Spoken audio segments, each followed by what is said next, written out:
Triste Fim de Policarpo Quaresma. Parte 2, Capítulo 2, Espinhos e Flores. Os subúrbios do Rio de Janeiro são a mais curiosa coisa em matéria de edificação da cidade. A topografia do local, caprichosamente montuosa, influi de certo para tal aspecto. Mais influíram, porém, os azares das construções. Nada mais irregular, mais caprichoso, mais sem plano qualquer pode ser imaginado. As casas surgiam como se fossem semeadas ao vento, e conforme as casas, as ruas se fizeram. Há algumas delas que começam largas, como boulevards, e acabam estreitas, que nem vielas. Dão voltas, circuitos inúteis, e parecem fugir ao alinhamento reto com um ódio tenaz e sagrado. Às vezes se sucedem na mesma direção, com uma frequência irritante. Outras se afastam e deixam de permeio um longo intervalo coeso e fechado de casas. Num trecho, há casas amontoadas, umas sobre outras, numa angústia de espaço desoladora. Logo adiante, um vasto campo abre ao nosso olhar uma ampla perspectiva. Marcham assim ao acaso as edificações e, conseguintemente, o arruamento. Há casas de todos os gostos e construídas de todas as formas. Vai-se por uma rua a ver um correr de chalés, de porta e janela, parede de frontal, humildes e acanhados. De repente, se nos depara uma casa burguesa, dessas de compoteiras na cimalha rendilhada, a se erguer sobre um portão alto, com mezaninos gradeados. Passada essa surpresa, olha-se acolá e dá-se com uma choupana de pau a pique, coberta de zinco ou mesmo palha, em torno da qual formiga uma população. Adiante é uma velha casa de roça, com varanda e colunas de estilo pouco classificável, que parece vexada a querer ocultar-se diante daquela onda de edifícios disparatados e novos.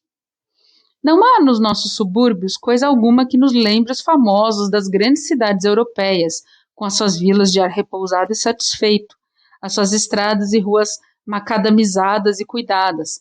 Nem mesmo se encontram aqueles jardins cuidadinhos, aparadinhos, penteados, porque os nossos, se os há, são em geral pobres, feios e desleixados. Os cuidados municipais também são variáveis e caprichosos. Às vezes, nas ruas, há passeios em certas partes e outras não. Algumas vias de comunicação são calçadas e outras, da mesma importância, estão ainda em estado de natureza. Encontra-se aqui um pontilhão bem cuidado sobre um rio seco e, passos além, temos que atravessar um ribeirão sobre uma pinguela de trilhos mal juntos. Há pelas ruas damas elegantes, com sedas e brocados, evitando a custo que a lama ou o pó lhes empane o brilho do vestido. Há operário de tamancos, há peralvilhos, a última moda, há mulheres de chita. E assim, pela tarde, quando essa gente volta do trabalho ou do passeio, a mescla se faz numa mesma rua, num quarteirão, e quase sempre o mais bem posto não é que entra na melhor casa. Além disto, os subúrbios têm mais aspectos interessantes, sem falar no namoro epidêmico e no espiritismo endêmico. As casas de cômodos, quem as suporia lá, constituem um deles bem inédito. Casas que mal dariam para uma pequena família são divididas, subdivididas e os minúsculos aposentos assim obtidos alugados à população miserável da cidade. Aí, nesses caixotinhos humanos, é que se encontra a fauna menos observada da nossa vida, sobre a qual a miséria paira em um rigor londrino. Não se podem imaginar profissões mais tristes e mais inopinadas da gente que habita tais caixinhas. Além dos serventes de repartições contínuos de escritórios, podemos deparar velhas fabricantes de rendas de bilros, compradores de garrafas vazias, castradores de gatos, cães e galos, mandingueiros, catadores de ervas medicinais, enfim, uma variedade de profissões miseráveis que as nossas pequenas e grandes burguesias não podem adivinhar. Às vezes, num cubículo desse se amontoa uma família, e há ocasiões em que os seus chefes vão a pé para a cidade por falta do níquel do trem. Ricardo, coração dos outros, morava em uma pobre casa de cômodos de um dos subúrbios. Não era das sórdidas, mas era uma casa de cômodos dos subúrbios. Desde anos que ele habitava e gostava da casa que ficava trepada sobre uma colina, olhando da janela do seu quarto para uma ampla extensão edificada que ia da Piedade a Todos os Santos. Vistos assim do alto, os subúrbios têm a sua graça. As casas pequeninas pintadas de azul, de branco, de oca, engastadas nas comas verdes negras das mangueiras, tendo do permeio aqui e ali um coqueiro ou uma palmeira, alta e soberba. Fazem a vista boa e a falta de percepção do desenho das ruas põe no programa um sabor de confusão democrática, de solidariedade perfeita entre os agentes que as habitavam. E o trem, minúsculo, rápido, atravessa tudo aquilo, dobrando à esquerda, inclinando-se para a direita, muito flexível nas suas grandes vértebras de carros, como uma cobra entre pedrouços. Era naquela janela que Ricardo espraiava suas alegrias, as suas satisfações, os seus triunfos e também os seus sofrimentos e mágoas. Ainda agora estava ele lá, debruçado no peitoril, com a mão em concha no peito, colhendo com a vista uma grande parte daquela bela, grande e original cidade, capital de um grande país, de que ele, a modos que era e se sentia ser, a alma, consubstanciado seus tênues sonhos e desejos em versos discutíveis, mas que a plangência do violão, se não lhes dava sentido, dava um quê de balbúcio, de queixume dorido da pátria criança ainda na sua formação. O que pensava ele? Não pensava só, sofria também. Aquele tal preto continuava na sua mania de querer fazer a modinha dizer alguma coisa, e tinha adeptos. Alguns já o citavam como rival dele, Ricardo. Outros já afirmavam que o tal rapaz deixava longe o coração dos outros, e alguns mais, ingratos. Já esqueciam os trabalhos, o tenaz trabalho de Ricardo no coração dos outros, em prol do levantamento da modinha e do violão, e nem nomeavam um abnegado obreiro. Com o olhar perdido, Ricardo lembrava-se de sua infância, daquela sua aldeia sertaneja, da casinha dos seus pais, com seu curral e o mugido dos vitelos. E o queijo? Aquele queijo tão substancial, tão forte, feio como aquela terra, mas feraz como ela, tanto que bastava comer dele uma pequena fatia para se sentir almoçado. E as festas? Saudades. E o violão, como aprendeu? O seu mestre, o Maneco Borges, não lhe predissera o futuro. Irás longe, Ricardo, a viola. A viola quer teu coração. Por que então aquele encarniçamento, aquele ódio contra ele?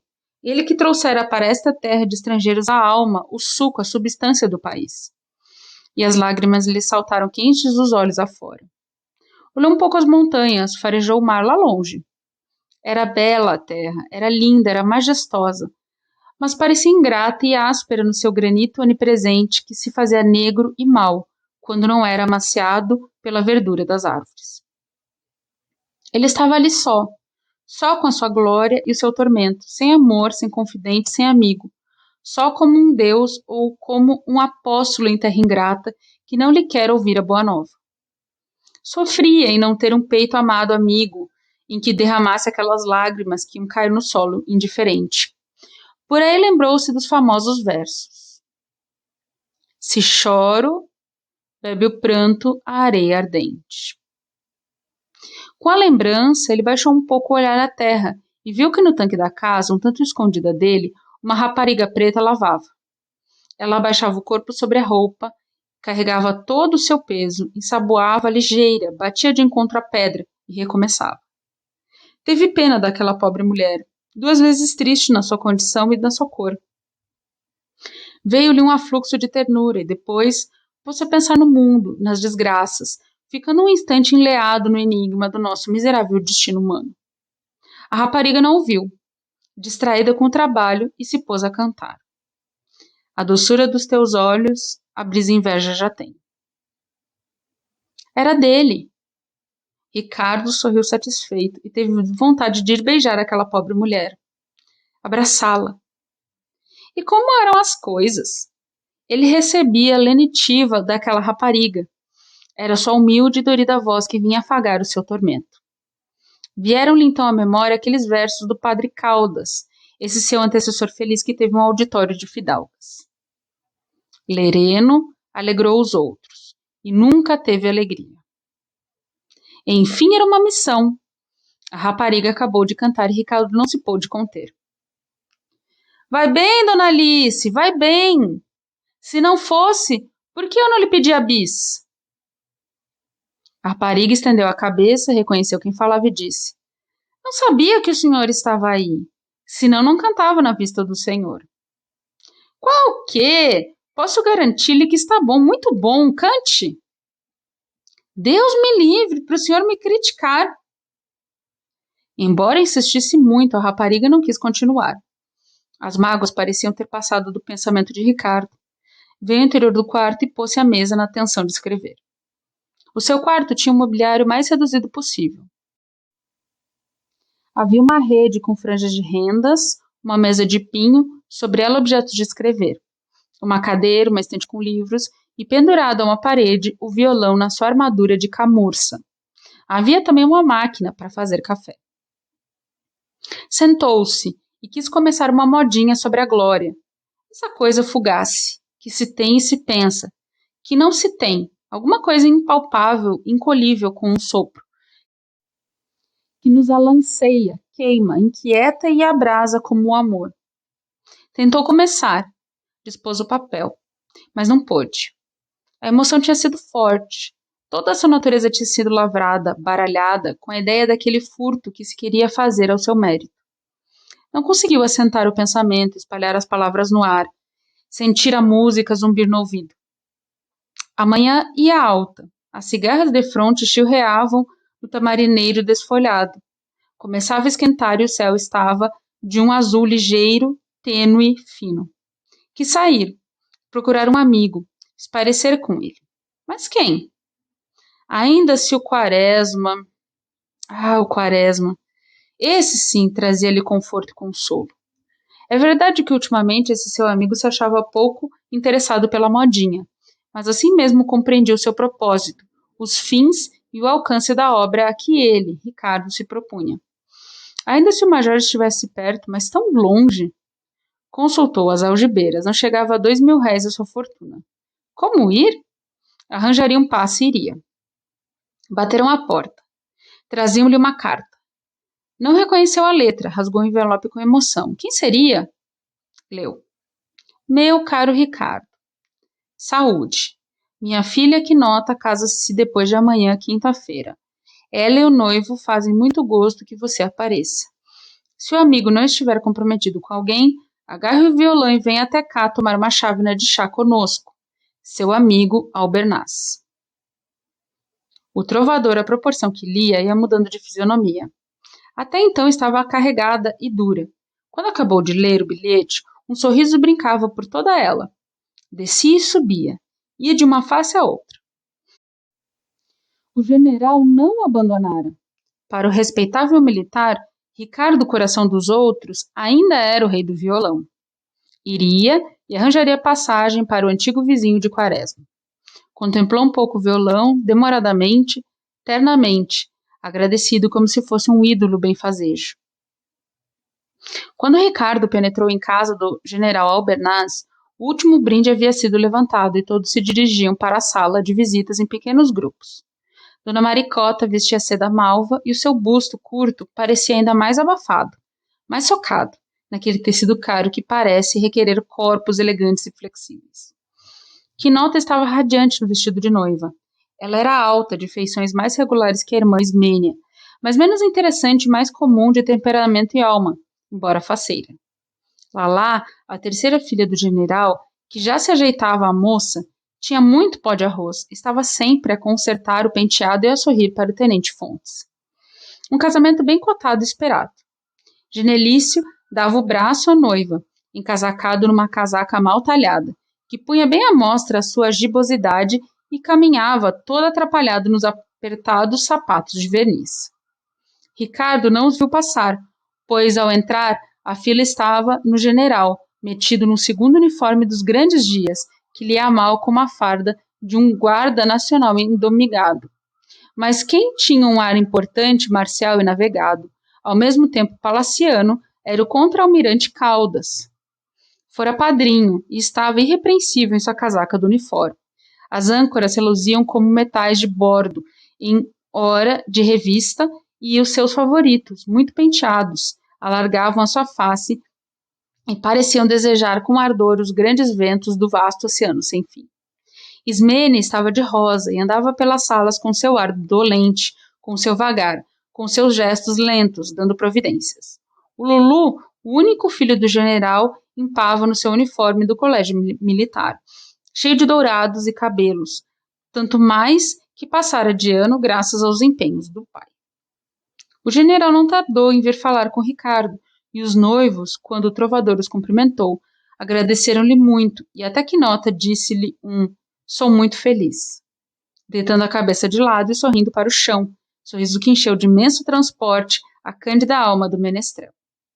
Deram começo às danças e o general, o almirante, o major Inocêncio Bustamante, que também viera de uniforme, com a sua banda roxa de honorário, o doutor Florêncio, Ricardo e 2 convidados outros foram para a sala de jantar, palestrar um pouco. O general estava satisfeito. Sonhava há tantos anos uma cerimônia daquelas em sua casa e, enfim, pela primeira vez, via realizado esse anseio. A Ismênia foi aquela desgraça, o ingrato. Mas para que recordar, os cumprimentos se repetiram. "É um rapagão, o seu novo genro", disse um dos convidados novos. O general tirou o pincenez, que era preso por um trancelim de ouro, e enquanto limpava, respondeu olhando com aquele jeito de míopes: "Estou muito contente."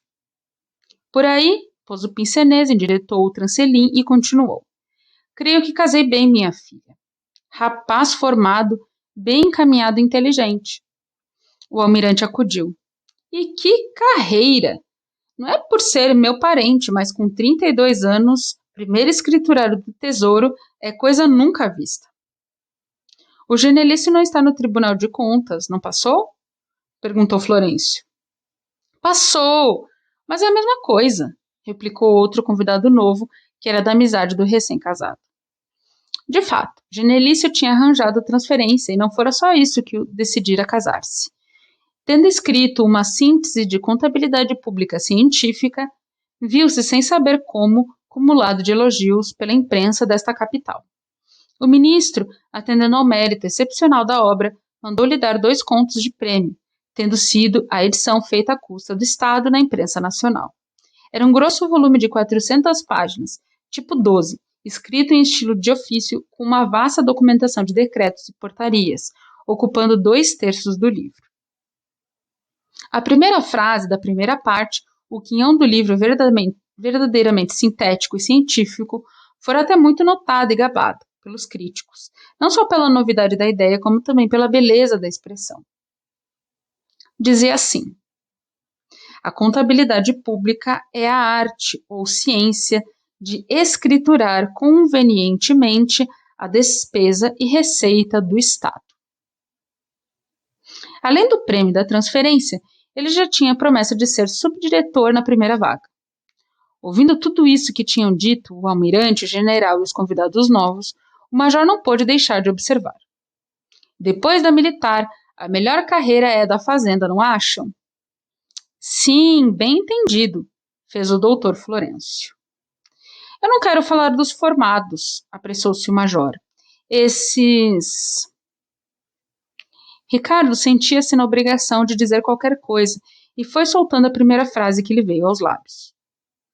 "Quando se prospera, todas as profissões são boas." "Não é tanto assim", obtemperou o almirante, alisando um dos favoritos.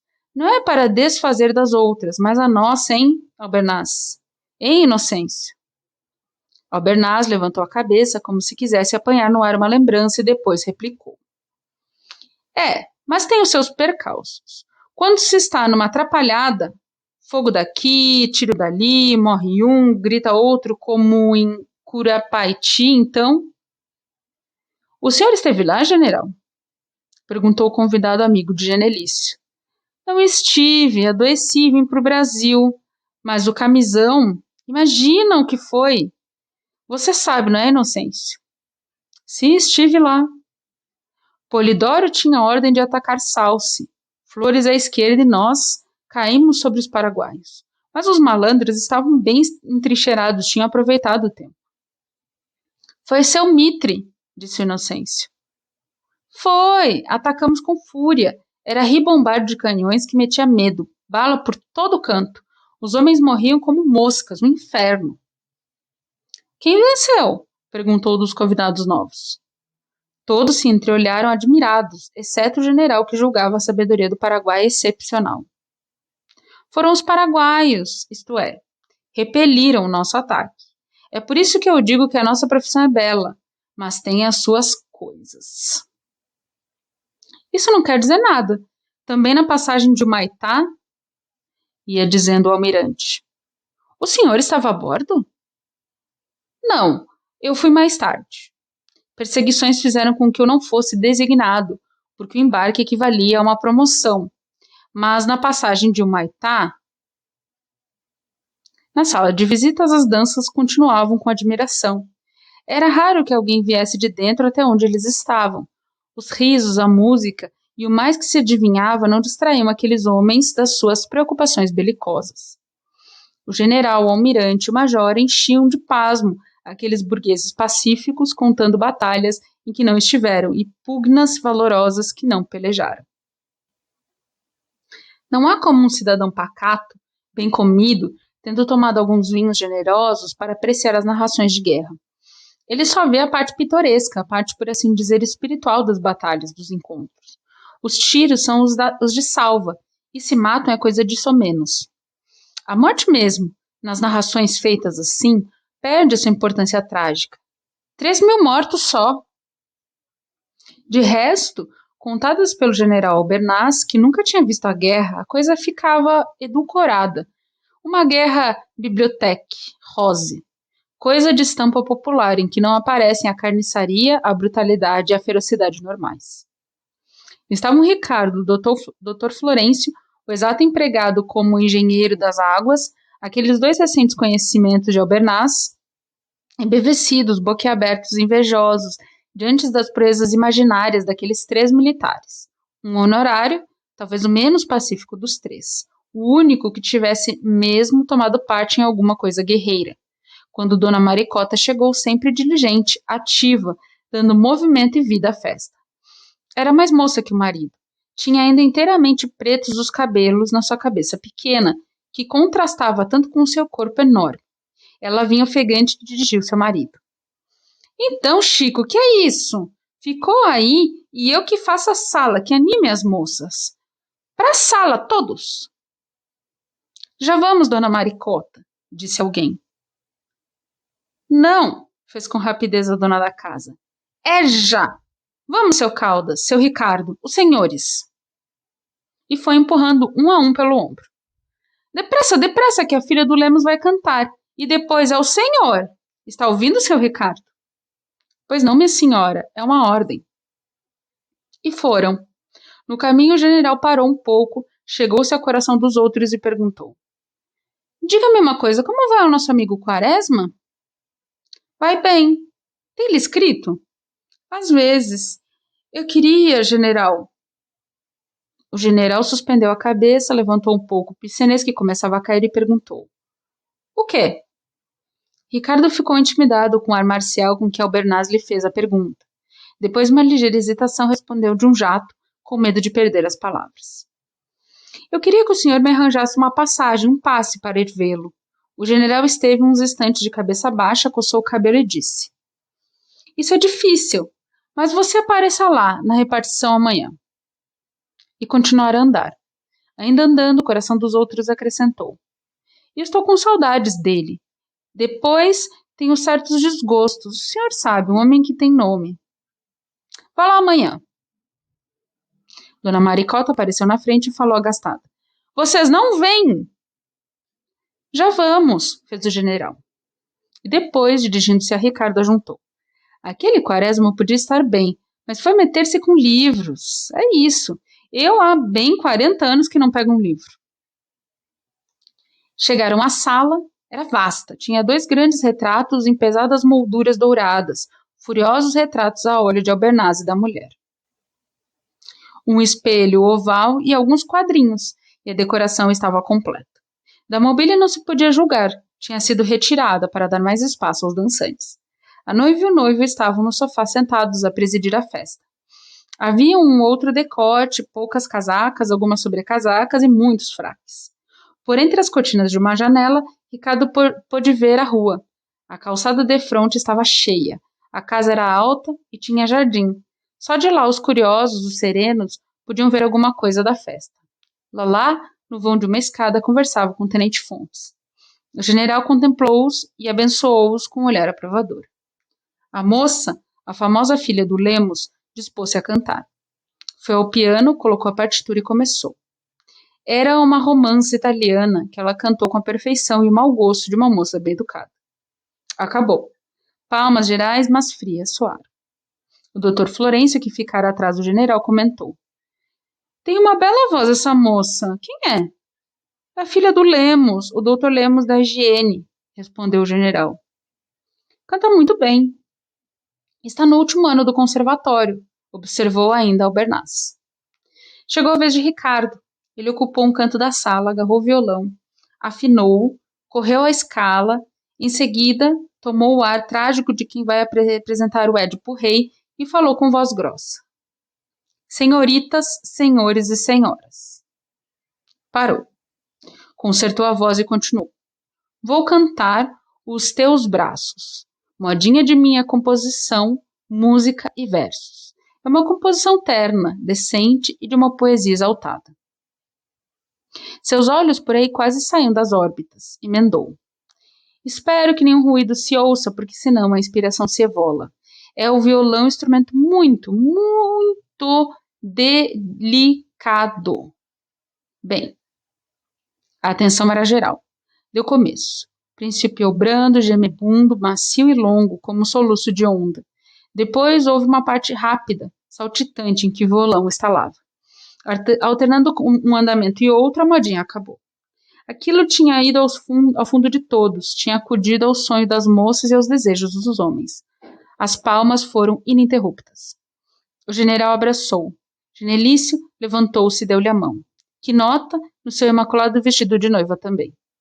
Para fugir aos cumprimentos, Ricardo correu à sala de jantar. No corredor chamavam-no. Senhor Ricardo, senhor Ricardo! Voltou-se. Que ordena, minha senhora? Era uma moça que lhe pedia uma cópia da modinha. Não se esqueça, dizia ela com meiguice, não se esqueça. Gosto tanto das suas modinhas. São tão ternas, tão delicadas. Olhe, dê aqui a Ismênia para me entregar. A noiva de Cavalcante aproximava-se e, ouvindo falar em seu nome, perguntou. Que é, Dulce? A outra explicou-lhe. Ela aceitou a incumbência e, por sua vez, perguntou a Ricardo com sua voz dolente.